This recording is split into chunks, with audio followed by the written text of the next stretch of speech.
Okay, so today we're going to be tackling the one of the main questions that property owners in the Philippines and investors often ask: Airbnb versus long term.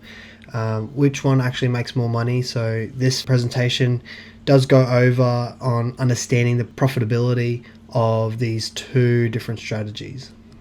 So, firstly, in the dynamic real estate market in the Philippines, maximizing the property's income is really the key goal. So, there are two main paths to consider: short term rentals, such as Airbnb, and the long term rentals, which is more the traditional route. So, today we're diving into both, covering the income and the potential associated costs, the inherent risk, and the management effort required for each. So the aim of today's presentation is to help you understand, make a better decision based on what your investment goals are. So starting with Airbnb, or better known as short-term rentals, by the definition itself, this involves in renting out the property for shorter periods of time, ranging from a few days to several weeks. The main target audience for Airbnb includes tourists looking for vacation stays, business travelers needing temporary accommodation, and even locals seeking just a staycation. The defining characteristics of the short-term rental markets are the high guest turnovers and the dynamic pricing. So this actually allows you to adjust based on demand, seasonality, and local events. On the other hand, we have long-term rentals. This model involves leasing your property for extended durations, typically months to years, under a lease agreement. So the target demographic here is more residents seeking permanent homes, expats relocating, or students needing accommodation from nearby universities. Key characteristics on this one: long-term rentals are stable for occupancy and have a fixed income, offering predictability and less day-to-day management. Now, talking about the numbers, or talking about the money, starting with the gross revenue, Airbnb generally boasts a higher income. This is due to the ability to ask for higher nightly rates.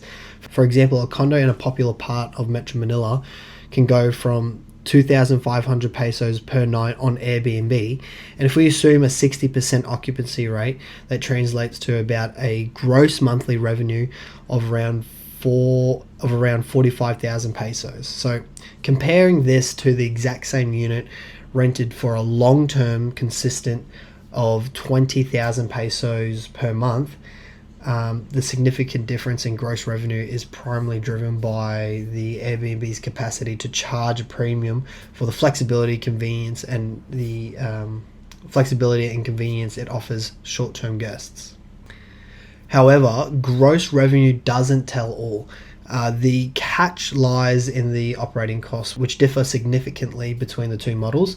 So Airbnb itself incur much higher expenses.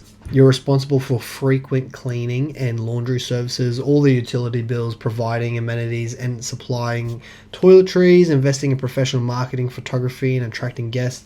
So don't forget the platform commissions, which can range from 3% to 15% of your booking, plus high guest turnover. Often means more frequent maintenance and repairs.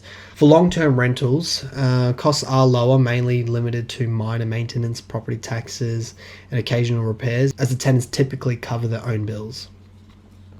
So hypothetically, if we're using our Metro Manila condo, for example, for the Airbnb scenario with a gross revenue 45,000 pesos per month, with an estimated operating cost of about 10,000 pesos per month, your net monthly profit could be around that 30 to 35,000 pesos. For the longer term rentals with a gross monthly revenue of 20,000 pesos, has a much lower running cost of about 2,000 pesos per month, and then that obviously leaves you that 18,000 pesos. So this example suggests that Airbnb can be significantly more profitable. However, it is crucial to remember that this profitability is highly contingent on achieving and maintaining a good occupancy rate and diligently managing those higher operational costs. The occupancy rate is arguably the most critical factor, especially for Airbnb. For short-term rentals, occupancies can be highly variable, influenced by tourism seasons, holidays, and local events. And good occupancy rates can, typically fall between that 50 to 70% mark. But if it drops below the 40 to 50, you might start to incur some losses. So in contrast, long-term rentals generally enjoy a high and stable occupancy rate, often 95 to 100%, providing a much more predictable income. The direct impact on occupancy on Airbnb's gross revenue and net profit cannot be overstated. So both models do come with their own sets of challenges. For example, Airbnb, you got that variable income that's depending on the seasonality and the tourism trends. You got the regulations and the wear and tear because you obviously have high guest turnover. Long-term rentals, you got lower yields like we were talking about before, the fixed rent limits during peak season. So seasonality does not matter in this situation. The tenant issues, so depending on whether you have difficult evictions or potential for people not to pay their rent. And then obviously vacancy impacts. The longer gaps between the tenants can hurt the annual returns. So to consider the management and effort, the lifestyle each option offers, Airbnb is a high effort endeavor.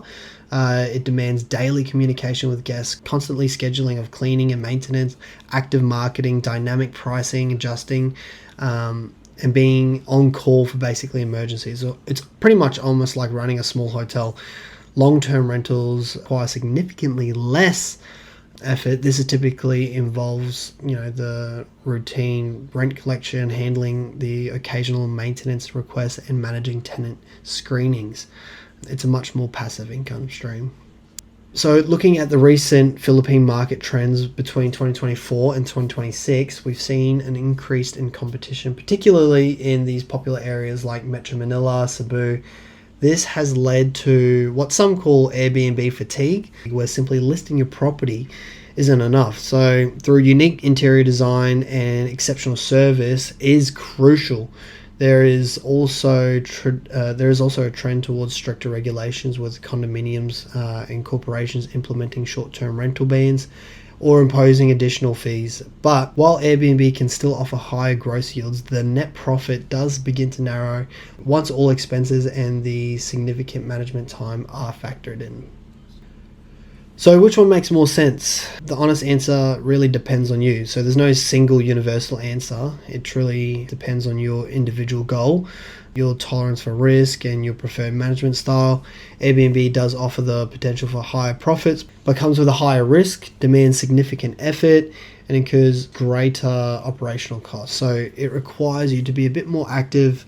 Long-term rentals, while offering lower profits, provide stability, lower risk, and require less effort, making a more passive income stream. So your decision should consider your property type, its location, and how much personal involvement you'd like to commit. Just to summarize, firstly, through the research and understanding your local market's dynamics and regulations.